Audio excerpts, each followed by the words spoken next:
everyone. So children, in the previous video we have seen our first colligative property, that is relative lowering of vapor pressure. Now in this video we are going to see two more colligative properties, and they are, the very first one means the second colligative property, it is elevation in boiling point. Okay, that is elevation in boiling point. यहाँ पर मैं आपको बता देती हूँ बच्चों कि suppose करिए इस एक्सिस पर मैंने टेम्परेचर लिया है और इस एक्सिस पर मैं ले रही हूँ वेपर प्रेशर, और ये हमारा है atmospheric pressure, that is 1 atm. हम लोग पढ़कर आए थे, सपोज करिए हमारे पास में दो चीजें हैं, ये है हमारा सॉल्वेंट और ये है हमारा solution. This is solvent and this is solution.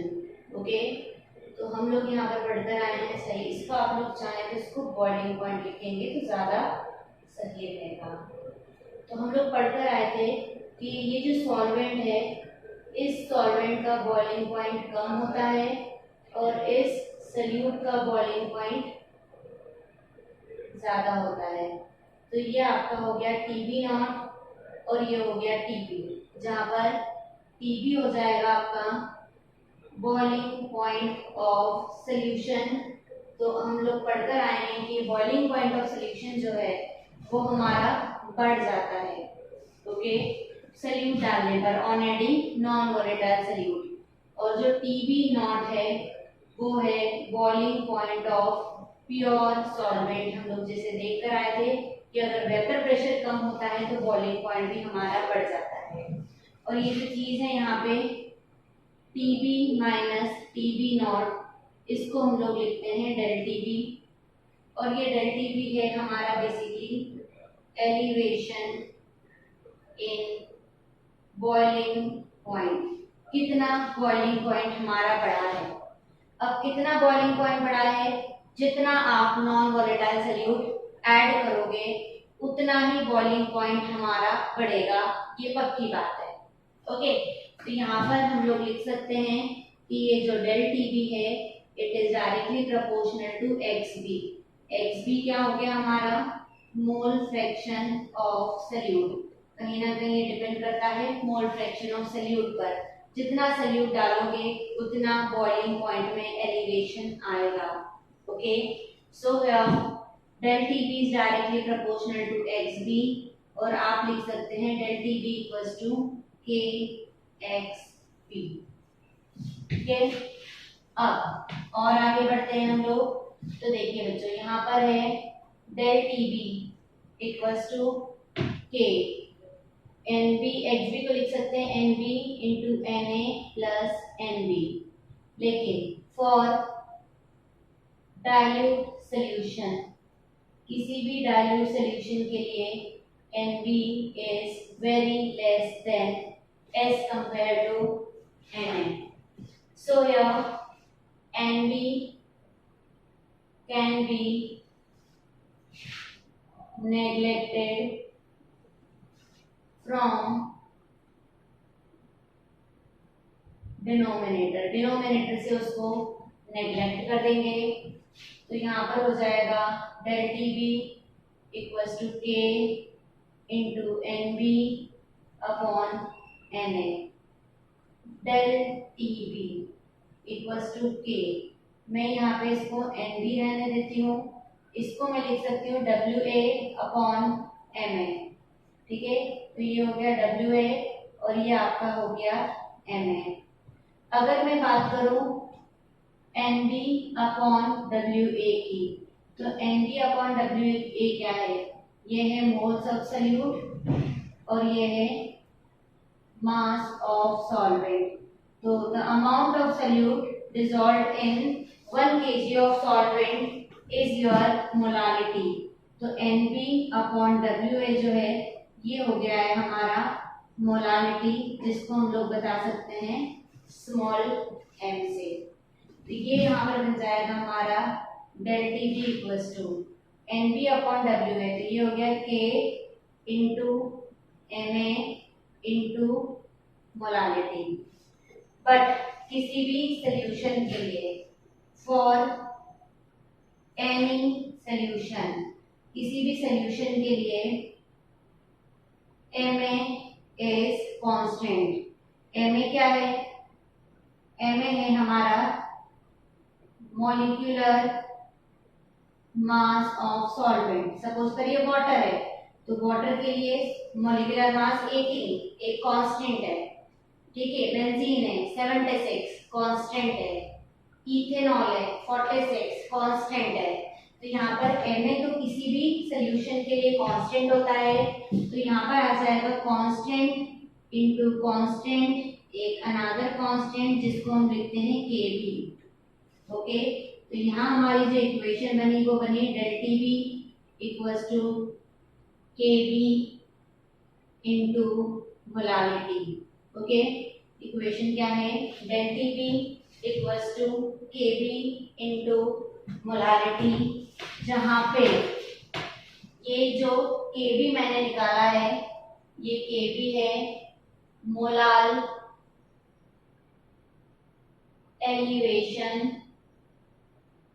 Constant, इसको मोलाल एलिवेशन कांस्टेंट बोलिए, या आप इस Kb को चाहें तो बोल सकते हैं एब्रियोस्कोपिक कांस्टेंट ऑल्सो, ठीक है, एब्रियोस्कोपिक कांस्टेंट ऑल्सो। इस Kb को अगर मुझे डिफाइन करना है तो, ठीक है, अगर ये डेल टीबी है, ये Kb है और ये m है, if m is taken to be 1, molality अगर मैं 1 ले लूं तो डेल टीबी हो जाएगा Kb के इक्वल। इसका मतलब क्या है कि ये Kb कहीं ना कहीं आपका एलिवेशन इन बॉइलिंग पॉइंट है फॉर 1 मोलार सॉल्यूशन के लिए। ओके, तो यहाँ पर क्या है? सो molar elevation constant is elevation in boiling point for 1 molar solution। 1 molar solution के लिए आपका जो Kb है वो डेल टीबी के इक्वल ही होगा। यूनिट अगर हम लोग निकालें तो Kb equals to del TB upon m। Okay, तो ये हो जाएगा हमारा, अगर हम लोग देखें तो मोलालिटी की यूनिट क्या होती है? इट इज मोल पर केजी। ओके, डेल टीबी क्या है? केल्विन ले लीजिए, मोल पर केजी ले लीजिए, तो ये यूनिट इसकी बनेगी mole inverse KG kelvin. Kelvin आप लोग लिख सकते हैं इसको केल्विन किलोग्राम पर मोल, ये इसकी यूनिट हो जानी है। ओके, अब जो इसमें एक और चीज इंपॉर्टेंट आती है इस कॉलिगेटिव प्रॉपर्टी में, जो जनरली हमसे क्वेश्चन पूछे जाते हैं, वो है determination of molecular mass of solute. तो हम लोग यहाँ पर देखेंगे determination of molecular mass of solute Mb। तो यहाँ पर है हमारा del TB equals to Kb into m, del TB equals to Kb। आप m क्या होता है? Moles of solute upon mass of solvent, है ना। तो मोल्स ऑफ सॉल्यूट मतलब Mb अपॉन W है, del TB equals to Kb। आप इस Mb को लिख सकते हैं Wb upon Mb into W है। अच्छा, क्योंकि ये सब चीजें हमारी, अगर ये W है आपका ग्राम में है तो ऊपर 1000 से मल्टीप्लाई हमको करना पड़ता है मोलालिटी में, आप जानते हैं इस चीज को। यहीं से हम लोग एमबी को कैसे कैलकुलेट करते हैं, एमबी को उधर ले लीजिए, डेट टीबी इधर चला जाएगा, तो एमबी हो जाएगा हमारा KB into W B into 1000 upon del TB into W A. तो यहाँ से आप लोग कैलकुलेट कर सकते हैं एमबी की value. MB is your molecular mass of solute. तो बच्चों यहाँ पर हमने जो कैलकुलेशन देखी है वो है हमारी किसके लिए, elevation in boiling point, that is your second qualitative property we have seen now. Now we have to proceed our third qualitative property, that is depression in freezing point. Okay, so here is our third qualitative property, that is depression in freezing point. मैं example देती हूँ आपको। Water जो है उसका boiling point 0 degree है, but मैं अगर वाटर में NaCl डिजोल्व कर दूँ तो उसका फ्रीजिंग पॉइंट हमको, मतलब उस सोल्यूशन को फ्रीज करने के लिए हमको टेम्परेचर और डिक्रीज करना पड़ेगा, कहीं ना कहीं माइनस में हमको जाना पड़ेगा। तो आपका क्या है, इसमें जो डिप्रेशन इन फ्रीजिंग पॉइंट होता है वो भी एक टाइप की क्वालिटेटिव प्रॉपर्टी ही है। और कैसे मैं उसे क्वालिटेटिव प्रॉपर्टी बोल सकती हूँ, क्योंकि आप जितना सल्यूट उसमें ऐड करेंगे उतना ही आपको आपके सॉल्यूशन का फ्रीजिंग पॉइंट और कम करना पड़ेगा। मतलब अगर वाटर 0 डिग्री पर बॉईल होता है तो आप उसमें जितना NaCl डालते जाओगे आपको उसको फ्रीज करने के लिए टेम्परेचर और ज़्यादा डिप्रेस करना पड़ेगा।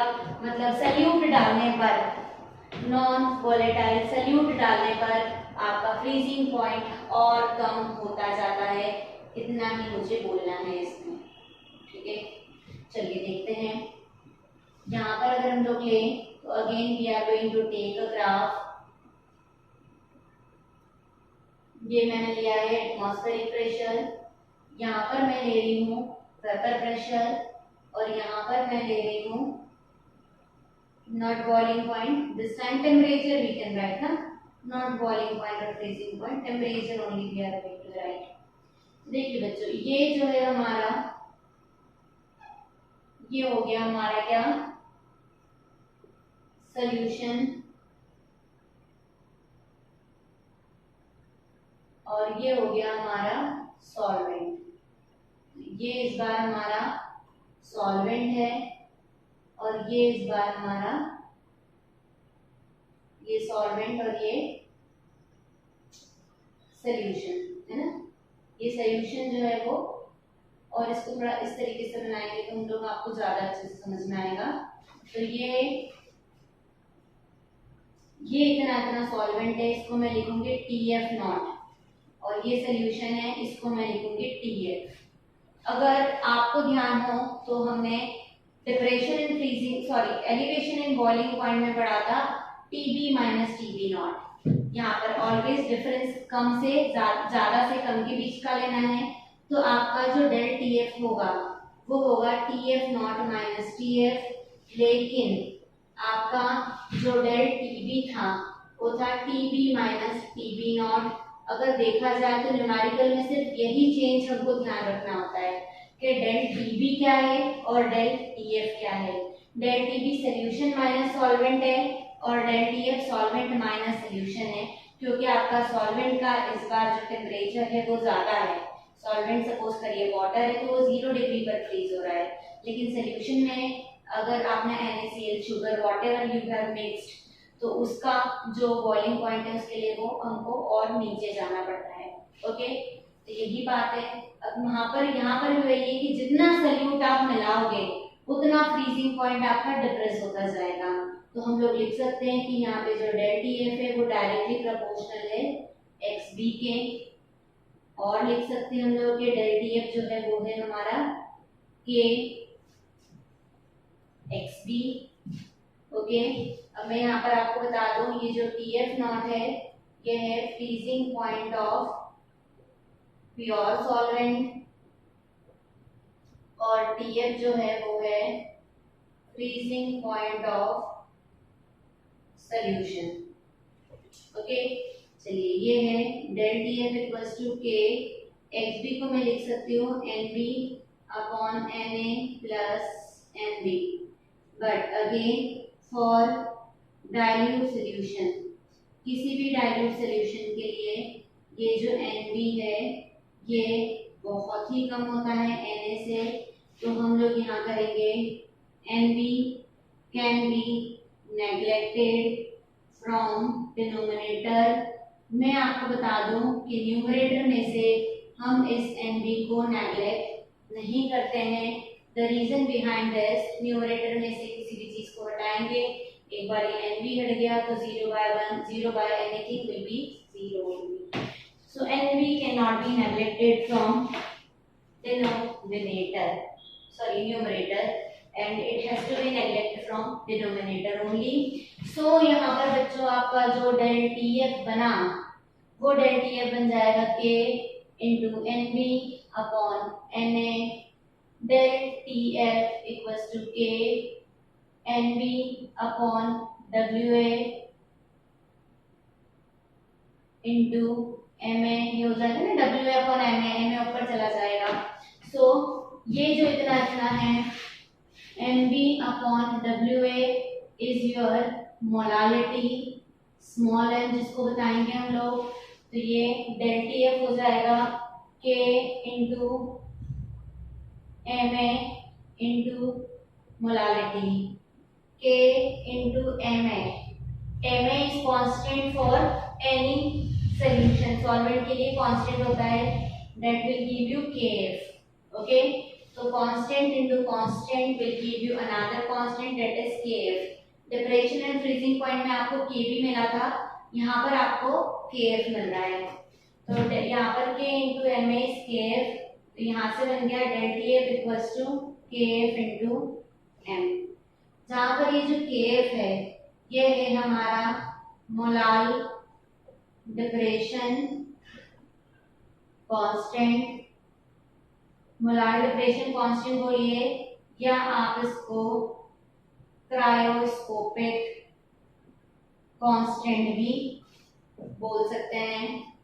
इसको अगर आपको डिफाइन करना है तो ये केएफ जो है वो डेल टी एफ के इक्वल में होता है फॉर एम इक्वल्स टू 1, तो अगर ये m की वैल्यू 1 है तो ये डेल टी एफ के एफ के इक्वल ही है, तो हम लोग लिख सकते हैं मोलाल डिप्रेशन कांस्टेंट इज